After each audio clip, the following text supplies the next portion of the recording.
And they'll just keep dropping in. So don't be bothered about numbers because there's some squadrons on as well. I have no idea how many people signed up. Don't worry, a lot, but they never turn up like in those numbers.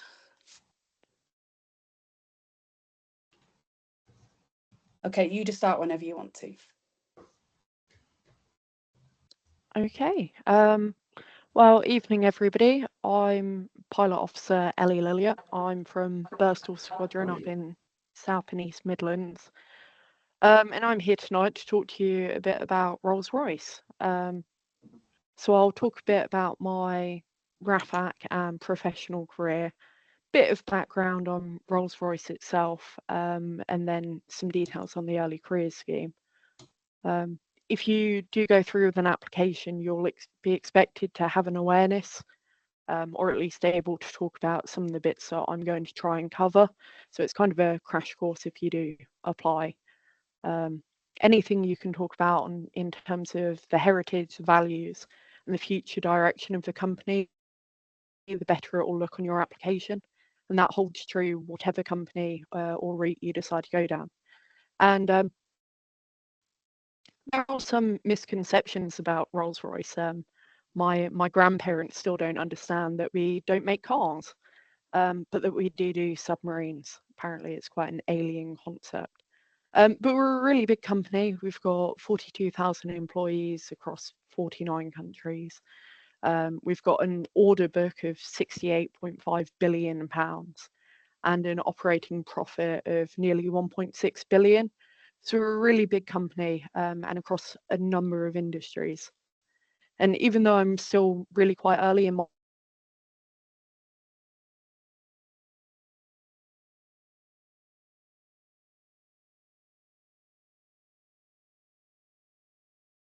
my RAFAC career, there we go. Because I started exactly where a lot of you guys are right now. I was a cadet down in Kent Wing at 2513 Romney Marsh. Really enjoyed it. Had the chance to go on a summer camp to MOD Boscombe Down. Absolutely recommend it if you ever get the chance. Bit of echo there. And I reached rank of sergeant, but the highlight of my cadet career was doing the qualified aerospace instructor's course. And I graduated from Quake 11 with awards for best presentation and best essay. But unfortunately, I had to leave not that long afterwards because of my health. But once I was able to, I came back as a CI at Birstall. That was a couple of years ago now. So I teach quite a lot on squadron, do some of the health and safety. But last year I passed all of my boards, the combined initial course at Cranwell, and I went into uniform. So that's a bit of a summary of my time in RAFAC and a bit more on Rolls-Royce. We've got a really epic history, goes way back to 1906. We were barely flying at that point. And we started out with British motor cars, and one of our founders, Charles Rolls, was a massive aviation enthusiast. So we ended up making aero engines really early on. The Rolls-Royce Eagle came out in 1914. We'd only been flying for 11 years with powered flight. And we had some huge early successes. 1919, we had the first powered transatlantic flight. And then in 1931, we won the Schneider International Trophy. It's a seaplane competition, and we set a new world airspeed record. And then World War II happened, which was really difficult for a number of reasons. But one thing it did do, it really solidified our relationship with the RAF. And the Rolls-Royce Merlin engine played a massive role in the Battle of Britain and the wider war.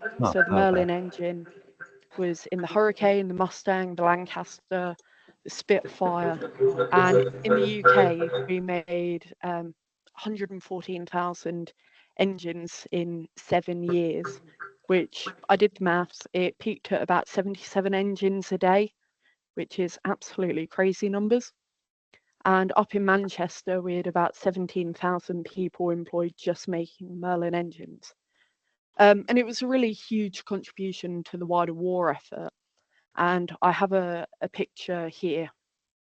It's in the Learning and Development Centre in Derby, and it's our memorial window for the Battle of Britain. And the quote along the bottom is something that's always really stuck with me, because it says, "This window commemorates pilots of the Royal Air Force who in the Battle of Britain turned the work of our hands into the salvation of our country."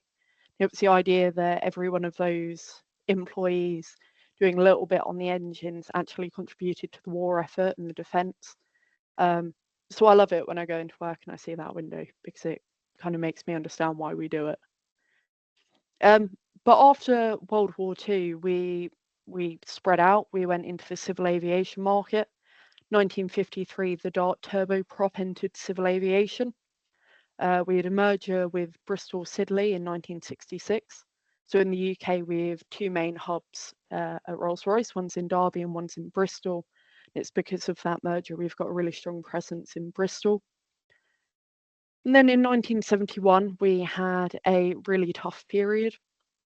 The development of our RB211 didn't go quite as well as it perhaps should have, and we went into state ownership. And we were in state ownership for 16 years. The motor car business split off at that time. Um, but ultimately, the government's, I guess, faith in the company really paid off, because we were able to return to the private sector in 1987. The RB211 was a big success. It remains the base for our Trent engines. And from that point, we kind of strength to strength. And 1990, we formed a joint venture with BMW, looking at two shaft engines. Most of our engines are three shaft. That was a different route we went down. 1995, we had our first Trent engine enter into service. In 1999, we acquired Vickers. So they formed a big basis of our marine engineering business and our power systems. We had a new facility opened in Shanghai. We saw success with the US Marine Corps flying the V-22 Osprey. In 2006, we managed to run the Trent 1000. And then 3 years later, we had the first flights on the Boeing 787, Airbus A400M, Gulfstream G650, Augusta Westland, Lynx Wildcat, and quite a number of others. And then we springboarded off of that to the first run of the Trent XWB, which is kind of at the forefront of our development at the moment. And we deployed a lift system for the first time, which is known for powering the F-35B Lightning. And then we were awarded a contract for the submarines. The next generation of submarines will be run by Rolls-Royce. We've already powered the Royal Naval submarines for 60 years, so it's really nice next step in our heritage. And we've powered the 787 Dreamliner. So in 2012, the F-35 entered service.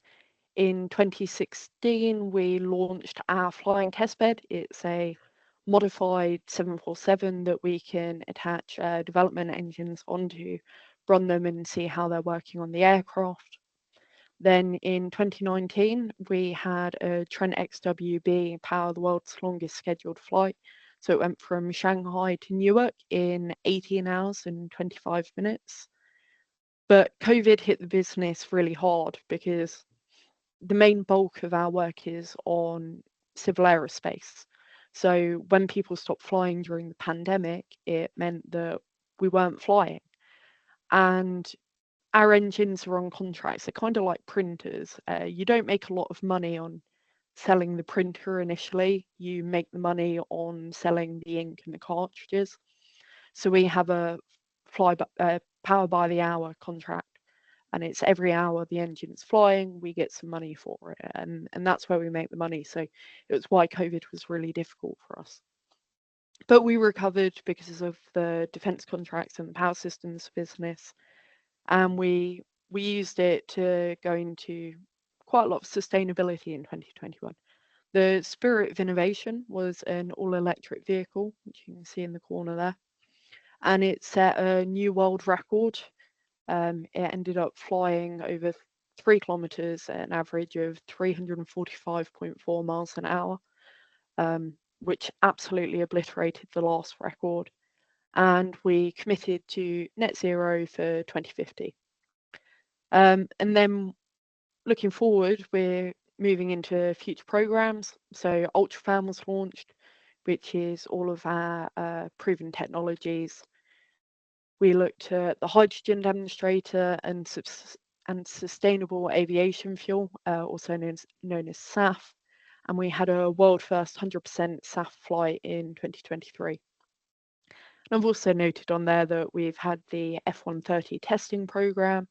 We're looking to re-engine the B-52 and AUKUS, which is another really big submarine contract that's coming up.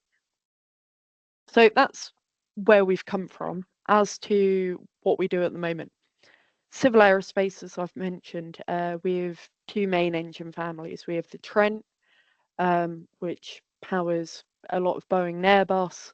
It flies about 250 million passengers every year. And then we have the Pearl, which does a lot of the business jets. But all in, we power 35 types of commercial aircraft. That's 13,600 engines, 400 airlines, and 18,300 total employees, although the number does waver a bit. But notably, we power the A330neo, the A380, then the 747, 777, and 787 Dreamliner.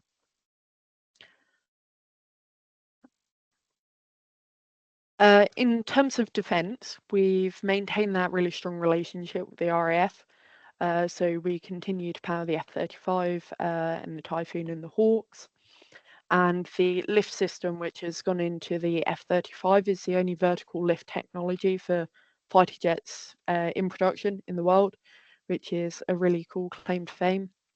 But as well as the RAF, we also serve the Navy. So the MT-30 powers the HMS Prince of Wales, which is one of the new aircraft carriers, and the Type 26 City class. The Series 4000 powers the 45, and then all of the Royal Naval submarines are powered by our PWRs, so pressurized water reactors, have done over the entire course. So it's the Astute class, Trafalgar, Vanguard, and the Dreadnoughts, all Rolls-Royce propulsion. And you only actually need 1 teaspoon of uranium to circumnavigate the world on one of our engines. So they're really sustainable. And then we can't really forget the Army. We deliver some distributed generation systems to them for backup power. It's not just in the UK. We've got 160 customers in over 100 countries, just an absolutely massive impact, and some 16,000 engines in service around the world. Now, our main bases for defence are in Bristol and in Indianapolis over in the US. Power Systems is a bit of a weird one because it actually trades under the name of MTU as opposed to Rolls-Royce, but it covers 13 different industries. So on sea and on land. On sea, it's powering yachts, military vessels. On land, we've got trains, we've got mining operations, and backup power for critical infrastructure such as hospitals, forward operating bases, and what's the other one that I normally talk about? I can't remember, sorry. But that's 20,000 reciprocating engines sold every year, and we still service 50% of the world's civil nuclear reactors, to the point where we've actually split off a separate part of the business. It's known as the small modular reactor, and it's a bit weird in how it's actually set up in the organization. It's a separate business, but it does come under our remit.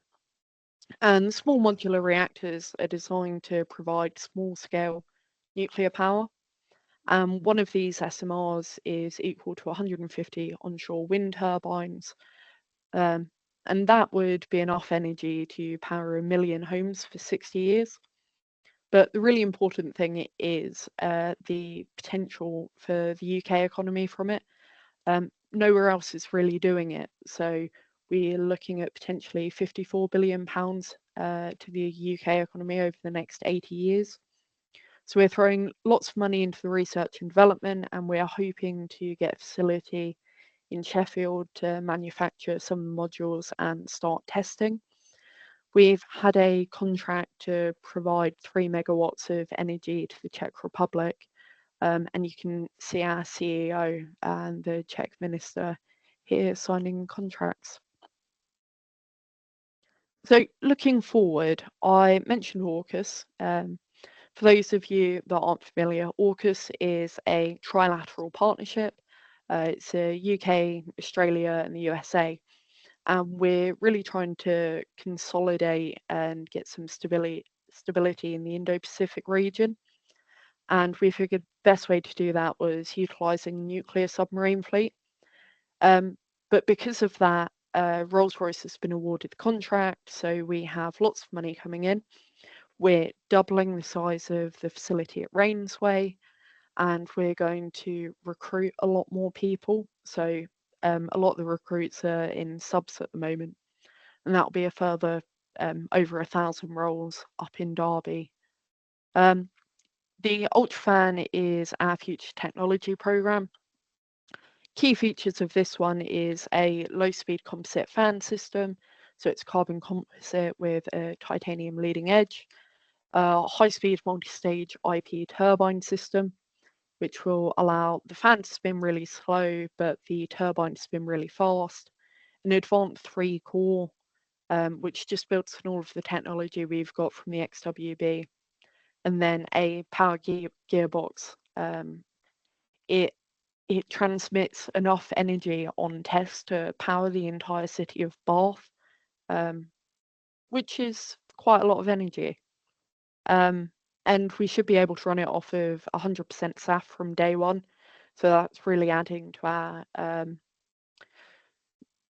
net zero commitment. The hydrogen demonstrator is, well, it started on a modified military engine, so one of the AE 2100s. We tested it at MOD Boscombe Down. It's really kind of just trying to prove the technology could work, as opposed to getting it to be commercially viable. And some of the new technology is really cool. One of the projects I've worked on was looking at the novel pumping technology, and the existing pumps just won't do the job. So it's how we can achieve what we need in a different way. So while it's not necessarily going to be rolled out on engines, we can then take the learning and use it on some of our commercially viable engines. We've got some ground testing of a Pearl 15 going on, and hopefully we're going to get it flying at some point in the future.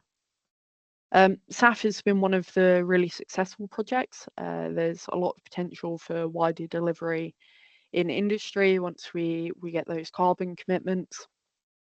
Novel nuclear is a subgroup of subs.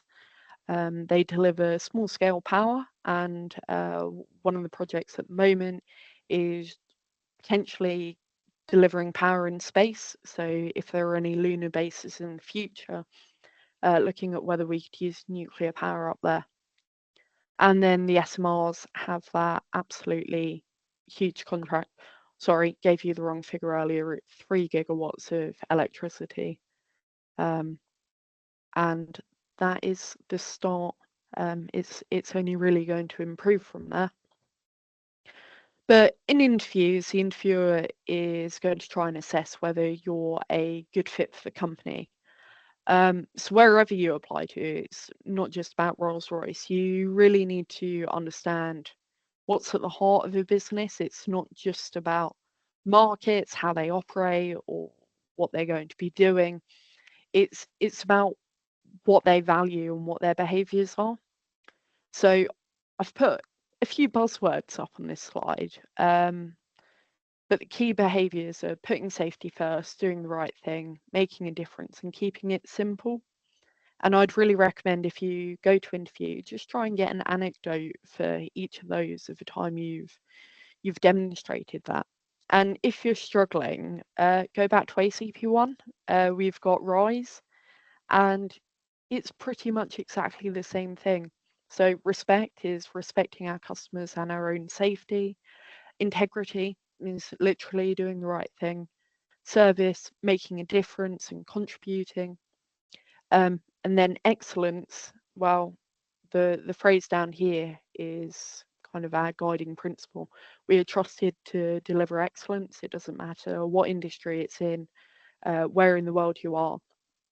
We're trusted to deliver a really high standard. We also talk about the ABCs, so agile, bold, and collaboration. Agile is all about being adaptable and creative. Bold is thinking slightly differently and doing things that other people wouldn't necessarily do. And collaboration is just making sure that you do it together and not sitting in your own silo and not considering how you link in with, in our case, other parts of the business. But beyond your squadrons, it's the rest of your teams. So my professional career, I've been involved in Rolls-Royce for nearly 4 years now. So I went to Montfort University. I studied mechanical engineering. I had an unconditional offer to study there, and I put a lot of that down to what I did in cadets and being able to talk about that on my UCAS personal statement. And while I was there, I was recognised on a national award. It was the Undergraduate of the Year Award for Excellence Through Adversity. It's run by Target Jobs. But Rolls-Royce sponsored that particular award category. And so part of what I got out of that award was a summer internship. And I joined the Trent Fleet Services Thermofluids team. They look at how things flow within our engines and anything that could impact on that. So I did a lot of rub depth data, which is where the compressors and the turbines wear into the casing for optimal efficiency. They decided that I did an all right job and they'd like me back the following year. So I went into noise engineering and I was looking at how the market is likely to change based on the fact that noise regulations are only going to get stricter with time, and how we make sure that we remain competitive and ahead of the curve. Then I graduated from university and they invited me onto the graduate scheme. And I guess the point to note here is that between my first internship and my graduate scheme, I didn't have to reapply once. I put my initial application in, and then where they identify potential in people, they will invest in you and they will commit to you. So I was quite fortunate that I didn't have to go through process. A lot of my friends were really stressing about placements, and I didn't have to do that. I was pretty well set up. So I went into the graduate scheme. I've done 3 rotations so far, and I'm going into my 4th one soon. So I started in transient performance, making sure the engine does what it's supposed to do, and if we change the operating conditions, is the engine going to respond properly? I did quite a lot of work on bleed valves. Then I spent a while in failure investigation. We just look at things that have broken and try and work out why they've broken, so we can then advise the other people in the business. I'm currently in life cycle engineering. We just make sure that the engines keep running. Any of the issues that we get from the customers, we try and deal with them. And if there's any safety issues, we kind of do the legwork behind those. And then I'll be moving into development, And my main job on that will be, we've got some issue with some seal fins, they keep cracking. We want to know whether we can do a modification that will allow us to comply with the standards set out by EASA and the FAA. So they're the governing bodies. So I'm looking forward to that. Then hopefully in the next few months, I'll be moving on to a full-time role, and hopefully back to failure investigation. I really enjoyed it there, being able to own my own projects and follow something through from start to finish, and solve the problems and play with the really, really expensive SEM, so the big microscopes. The zoom on them is incredible, and the technology is just great. So that's what I really enjoyed. So I guess this bit is the sales pitch, and I'd say it's a pretty good place to work. And I will tell you about the pay in a bit, because it's one of the questions I get quite a lot when I do early careers talks. But it's not all about the money. So we get 33 days of holiday as standard, even if you're an apprentice. Um, you can do that working flexibly. So I work from home Mondays and Fridays. You could be on multiple sites if you wanted. You could work compressed hours. So a lot of people have one day off a fortnight and they work an extra X amount of time each day, to get themselves that Friday every other week. And we have a gig system. So it doesn't matter what you do in a day job, you can apply, and it's a little placement, where you can go out to another part of the business, you can carry on learning, you can see how different bits operate and how it all knits together. We're committed to diversity and inclusion, and one of the big parts of that is the employee networks. And you collect lots of like-minded people together, and with social events or networking. And one of them that you're probably more interested in is the Armed Forces Network. And that means that the company is signed up to an Armed Forces Covenant. So if you're in the reserves, you get more time off, and benefits to deal with that. And personally, I can take 5 paid days off a year to volunteer with cadets, which is quite a nice bonus. It doesn't affect my holiday. If you aren't back at cadets as staff, or you're still an apprentice, there's lots of community work you can do. We're really big on the STEM ambassador project, so going into local schools, delivering different projects. And I've tried to explain it when I talked a bit about what I've done in my career, but if you come in as an intern or an apprentice, we won't give you a job just because you won't be making coffee.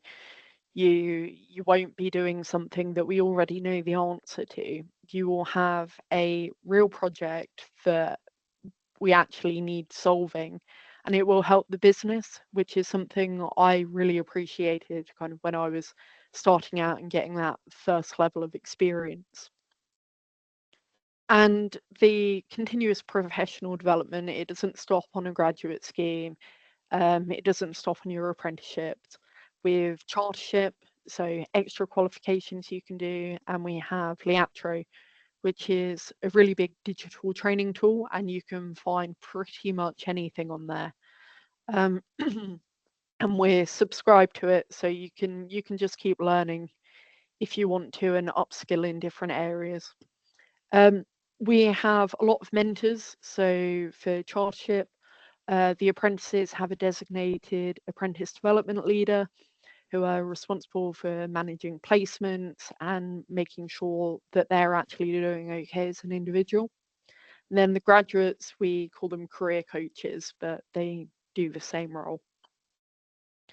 Um, Rolls-Royce has a really quite prestigious reputation. Like, I can talk to people and they say, "What do you do?" And I'm like, "Oh, I work for Rolls-Royce." And after we get the cars bit out of the way, they're like, "That's really cool." And with all the future projects, it's a really exciting time to join. So that's the sales pitch. In terms of the more material benefits, we have an optional subscription bit, so you can get life insurance, private healthcare, breakdown cover, which are all the potentially boring bits, but they're really quite useful. Then gym memberships, discounts, car leasing. We have pensions. We have the options to sign up for ISAs, which is a type of bank account that will help you to save money. And then stocks and shares. Recently, every employee got gifted a certain amount of shares, um, which gives us an incentive to do well for the company and is a nice bonus for us. On site, we have the Live Well committees. It's all about the well-being. It ranges from people going out for walks at lunchtime. There are like walking clubs. There are on-site gyms, and then there are gong baths at one of the sites I went to. Basically, on a Tuesday lunchtime, we'd all go into a dark room, lay down on the yoga mats, and one of the guys would play a set of gongs, and it was very soothing. Um, but it's anything you want to do. It's very much shaped by the people on site. And I found that the company genuinely does care about you. If you're struggling, you can go to somebody and say, I need a bit of support. If you say, oh, I want to get a bit more experience in this, somebody will know somebody that can make it happen.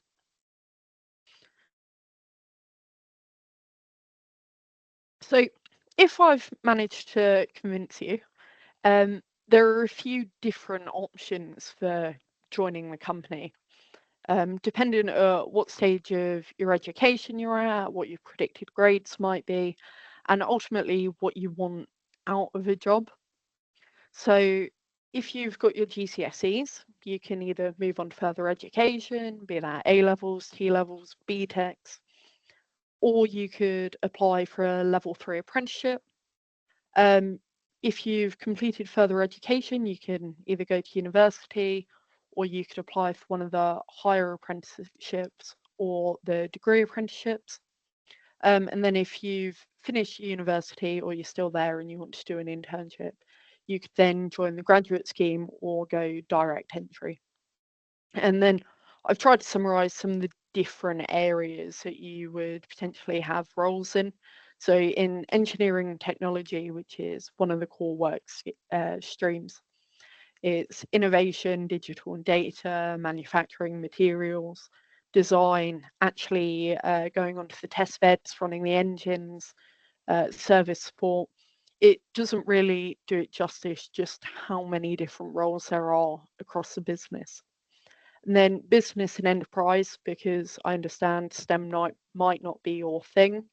Um, Supply chain, project management, procurement, the actual strategy of it being a business, a bit more innovation, because that's one of the favorite buzzwords. Government relationships, the actual commercial contracts. So it's really varied.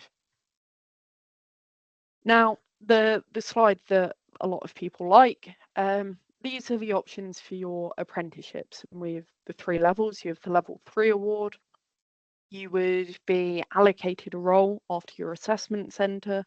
That might be a fitter, it might be a machinist, and you'd be allocated a business.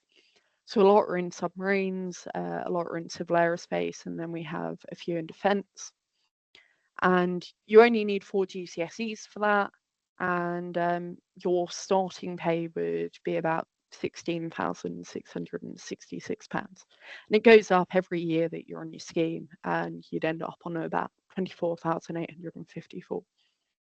The next stage on from that, you need 5 GCSEs and 64 UCAS points. It's kind of up to you how you get those points. But this one aims to get you your higher national certificate or an equivalent level for qualification. You get paid a little bit more on that one. So you start higher and you finish higher. And then the apprenticeships is you'd need between 96 and 112 UCAS points or more if you can. and you graduate with a degree and 4 years of industry experience, which is a pretty good deal. You come out of it at 22 and you're already well ahead of a lot of people that went to uni. So I've spent quite a while trawling the internet and the Rolls-Royce pages, and I've tried to make some very nice tables on how long different apprenticeships last, and what you need to get into them. So I'll walk you through. These are all degree apprenticeships, mainly in the business and enterprise stream. They're all 4 years except for finance, which is 5 years. They all need 5 GCSEs and all of them need 3 A levels. The grades vary a little bit, the subjects vary a little bit, but that's what you're looking at. I will try and get a link sent out or put in the chat, which will take you to the website, which will cover all of these in a lot more detail. Then you've got some of the more engineering software-based roles. Again, all 4 years, but these you'll come out with a bachelor's in engineering or bachelor's of science, 5 GCSEs, and then 3 A levels, but you're typically looking at a higher requirement for UCAS points. But they don't mind if it's A levels or if it's B Techs or if it's T levels. So whatever you have, they will work with you to try and find the right fit for you. And these are the engineering ones. So you come out with a bachelor's in engineering. These can be in nuclear, they can be in civil aerospace, they can be in defence. And these 3 all need 112 UCAS points and 5 GCSEs. Non-destructive testing is all about trying to assess whether components are okay without breaking them, because then they're clearly not okay. And you only need 3 GCSEs, but slightly higher grades on those.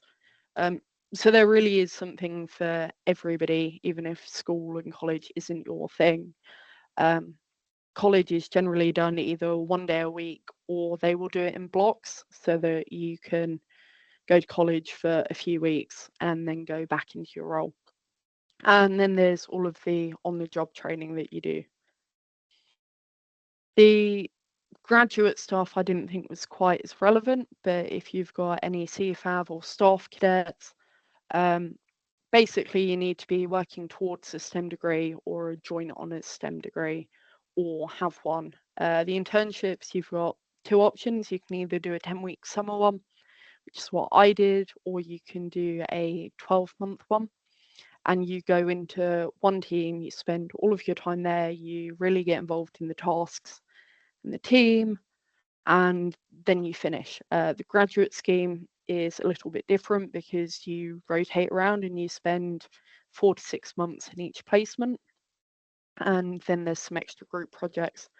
And these pay for the internships is £22,500.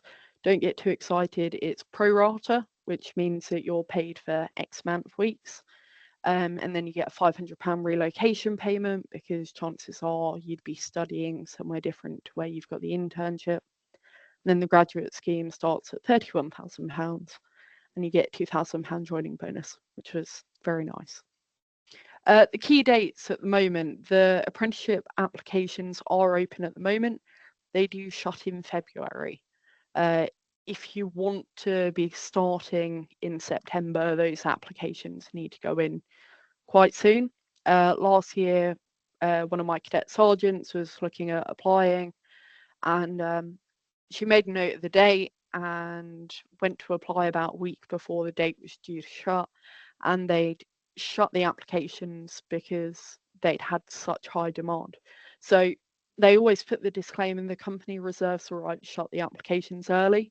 So take your time, think about it, but don't necessarily think you've got until the very end date, because you might not. The grads and apprentices will start in September, everybody else starts in June. And what happens? you put your online application in. That's normally a few 300-word questions. It will cover your experiences, any leadership, your motivations for joining the company, and your understanding of the company itself. There's normally a question on sustainability or a specific one for the branch that you're looking into. And then, providing you get through that okay, you go to an online assessment. This is a combination of psychometric tests, which will you get asked lots of questions about how you might deal with this situation and how you perceive yourself. Apparently, it helps them to understand whether you're the type of person who thinks in the type of way that's of value to the company. And then you'll have some more general quizzes about the company. Then you get to go to an assessment centre. It's sometimes a day, it's sometimes just morning or an afternoon. It might be virtual, it might be face to face. If you get a face to face one, the LDC in Derby is a great facility. They've got lots of quiet areas for you to chill. They also have Lego on the table, so in between activities, you can play with the Lego, which I really appreciated. And as part of the inclusion strategy, we've released all of the material used on our assessment centres online. It means that you can actually prep in advance and you can focus on showing the best of yourself instead of worrying about what might come up and what might not. So I would recommend having a look online for those. And then you will know within 2 days. They will not leave you hanging and they will hopefully say that you've been successful. And then it's just for you to get the grades and start. But my advice for a successful application is being honest and being genuine. Don't make something up. If you're not sure, just say. And don't say you love something if you really don't care, because I promise you that the interviewers can tell. Go through the website and find something that genuinely excites you, learn what you can about it, and then talk about it passionately, because they're looking for somebody who actually cares about the role and are not just doing it because of the paycheck at the end of the month. And if you can't find anything that does really excite you, it might be that Rolls-Royce isn't the company for you, and that is absolutely okay. There are so many other careers and opportunities out there, and there will be somewhere that is the right fit. Don't think that you have to go down a certain route and it's the be all and end all. It's not. There are lots of different ways to get to where you want to be. Sell yourself, because as cadets, you've had a lot more experience than some of your peers at school. Talk about your classification training, talk about any of the PTS stuff you've done, any of the camps you've been on, the aircraft you've seen. Just try and sell it. Explain what you've done and why you are the best person for the role. Even if you don't necessarily think you are the best person for the role, you go in there and you have to try and convince them that you are. And we all have a bit of imposter syndrome. Like I still feel kind of in shock that they keep saying, "Hey, do you want to come and do this?" But they are paid quite a lot of money in the early careers team to figure out who is really good, and they will back you. So ask questions and be interested. You won't come across as stupid. You're just trying to learn, and that's something that's really valuable. And the company really recognizes how important that is. So make sure you just ask questions. If you get to the end of the interview, try and have a couple that are just prepped for you to fire out, because it will just show that next level of actually caring. That said, do your research before doing the application. Anything that I've covered today should be really helpful. And it's not just understanding what you're going to be joining, but understanding the commitment you're going to make. It is a really big commitment. Even the shortest of the apprentice schemes, they're 3 years of your life, and they're the next steps. So you will be expected to put the effort in, get the grades, and work. But if you understand that at the start, you're a lot more likely to be able to succeed and follow through. And ask for help. It doesn't matter if it's your parents, if it's a teacher, even if it's your squadron staff, get them to have a read of your application, something I've done for my cadets, or ask for a mock interview, sit down with somebody at squadron and get them to ask you a few questions, because all of that practice and all of that feedback is really useful. And before I wrap up, I'd just like to say best of luck. Wherever your careers take you, whatever you might end up doing, good luck with it and be yourself. I think we've now got about 10 minutes, so fire some questions in the chat and I will do my best to answer them.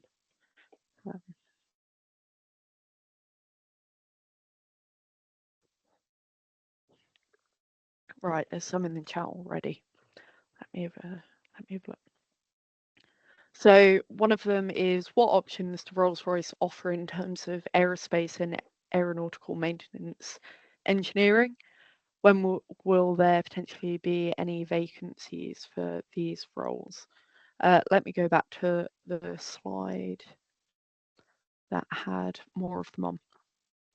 So the level 3 is the more maintenance side of things.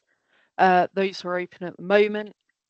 And then in terms of degree apprenticeships, again, they're open at the moment, but it would sit under the engineering or the manufacturing engineering apprenticeships. So the engineering is slightly more general. Manufacturing, you're looking quite a lot at the processes behind how we manufacture parts, how we do overhaul. So sometimes it's writing repair schemes, sometimes it's interacting with people on the shop floor. So it depends if you kind of want the oversight and the strategy behind the manufacturing, or whether you want to work in the manufacturing, do the manufacturing itself, as to whether you're looking at a level 3 or a degree apprenticeship. And then your other option is going to university and doing an aeronautical degree and joining the graduate scheme and deciding a little bit later on. All right, how long do the courses last? It depends what course you're on about. So the level 3 apprenticeships, 3 or 4 years. The higher and the degree apprenticeships are 4 years.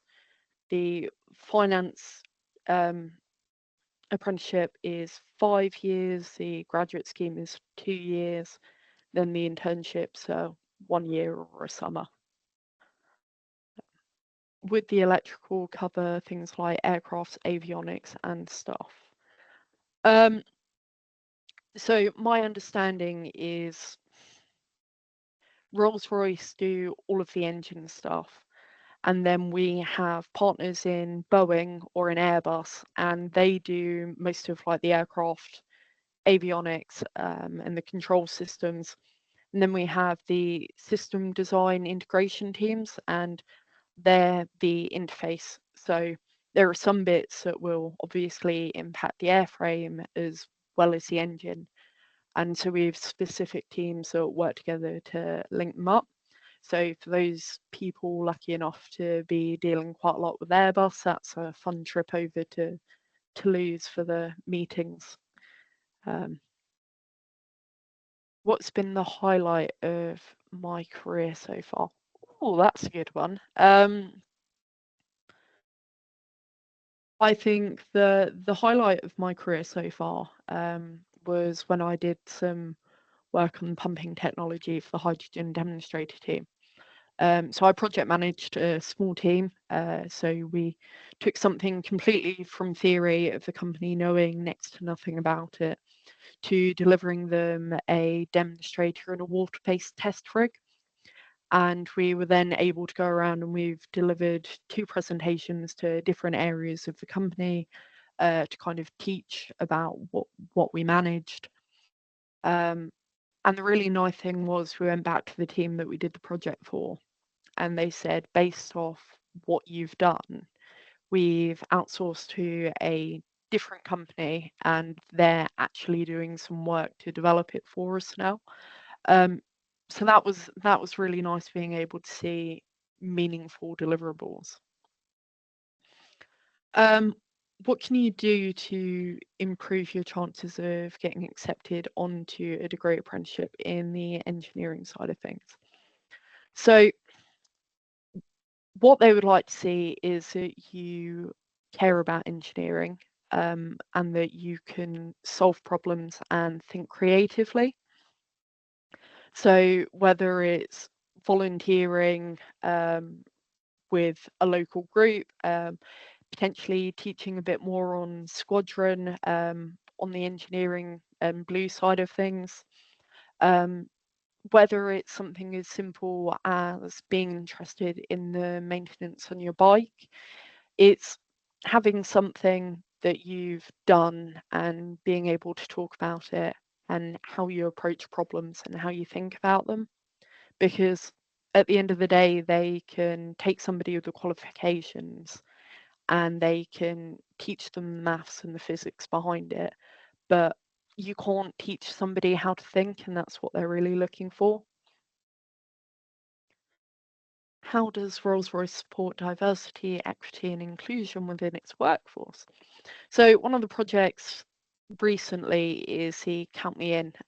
It's trying to make sure that we as a company are operating in a data-driven way, so that we can see where our strengths and where our weaknesses are.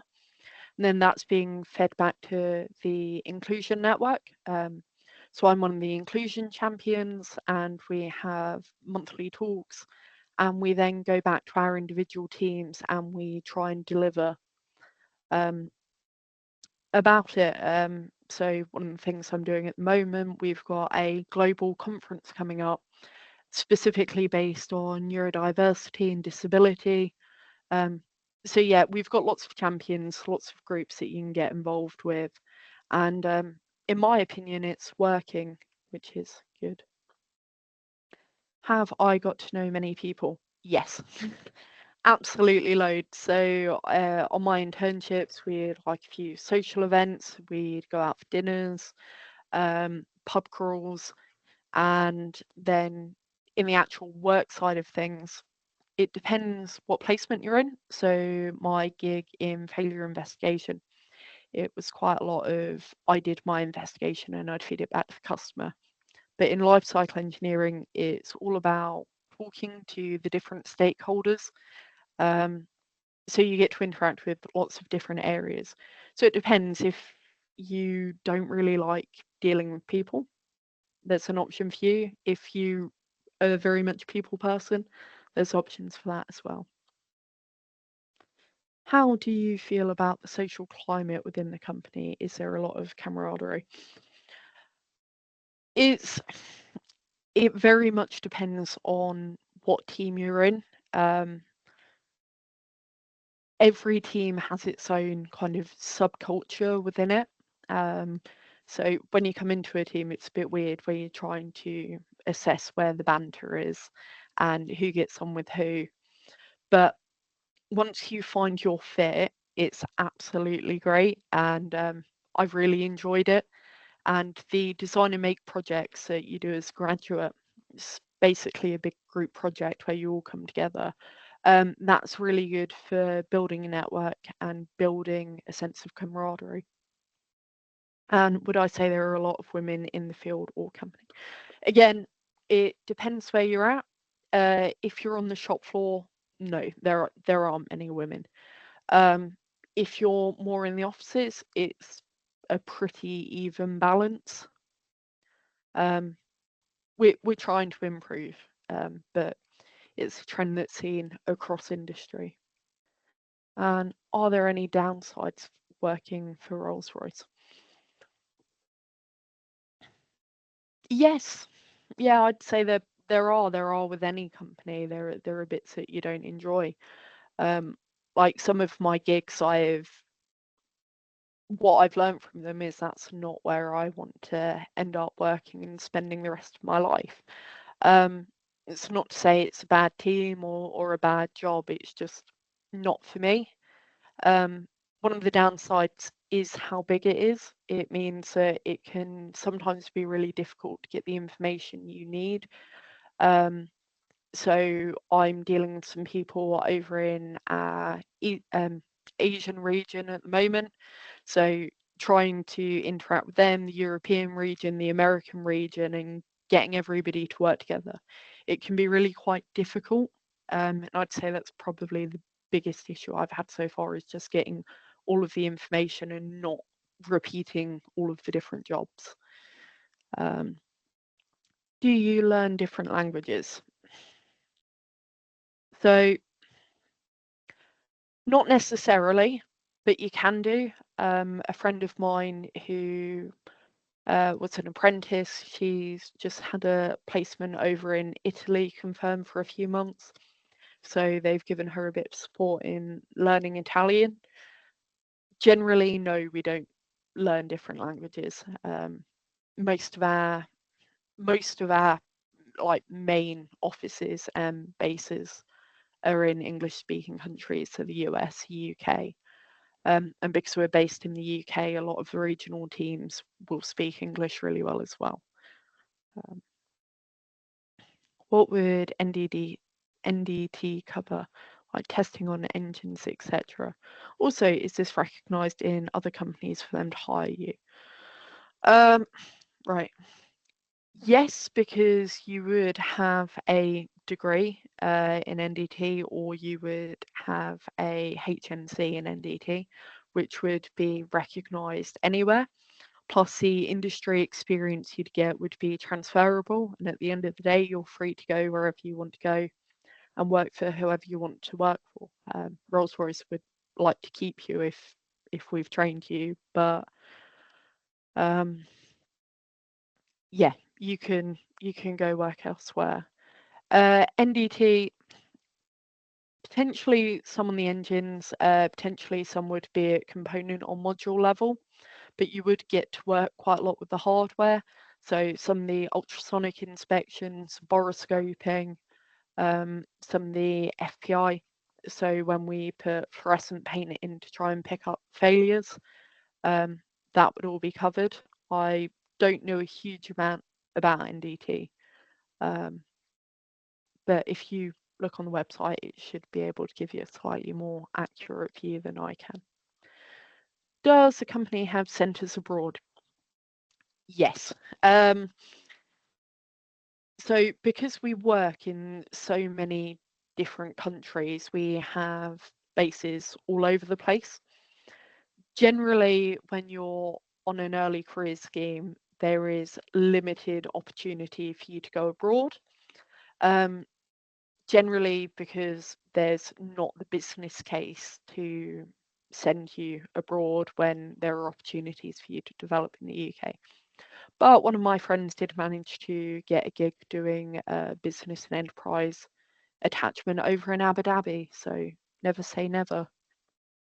Would it help gain like a license qualifications as well if following the NDT route? Um, I don't know.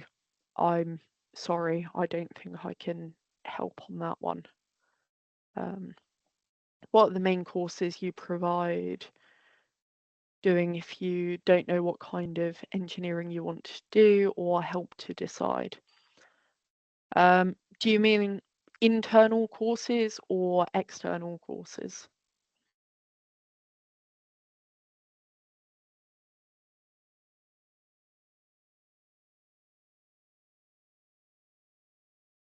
Any kind. Okay. Um, so generally, if you're not entirely sure what you want to do, then doing a graduate scheme or one of the slightly more generalized apprenticeships would be good. because you do get a full range of placements and you're not committed to one role straight away. And then as part of that, you'd be able to access any of the training courses. So we do ODA, which is one that looks quite a lot at materials. There's systems engineering, there's controls engineering, there's holistic gas turbine. So you'd be able to have a go at all of those. If you know more what you want to do, then potentially doing level 3 or one of the really specialised apprenticeships might be a better route for you.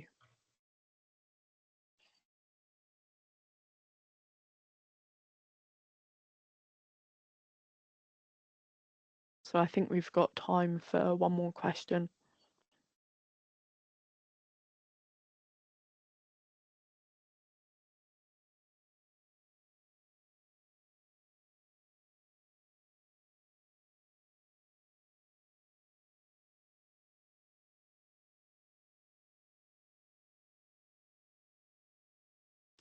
What would be covered if following the nuclear engineering route? So nuclear is actually a really big business. A lot of the emphasis is on safety and safety systems, but you've also got the control systems, you've got the materials, you've got all of the branches of engineering that you would see in civil aerospace, plus a few extra ones that focus on the nuclear physics. And those control and safety systems, I'd say, would be the biggest difference. And that's the last question. So thank you very much for coming and being interested in what I have to say. I believe Flight Lieutenant Russell has put the link in the chat, which will take you to the Rolls-Royce careers page, which should be able to answer quite a lot of your questions. And I hope it's been helpful. So thank you for coming.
I'll just stop the recording. Wait 1 second.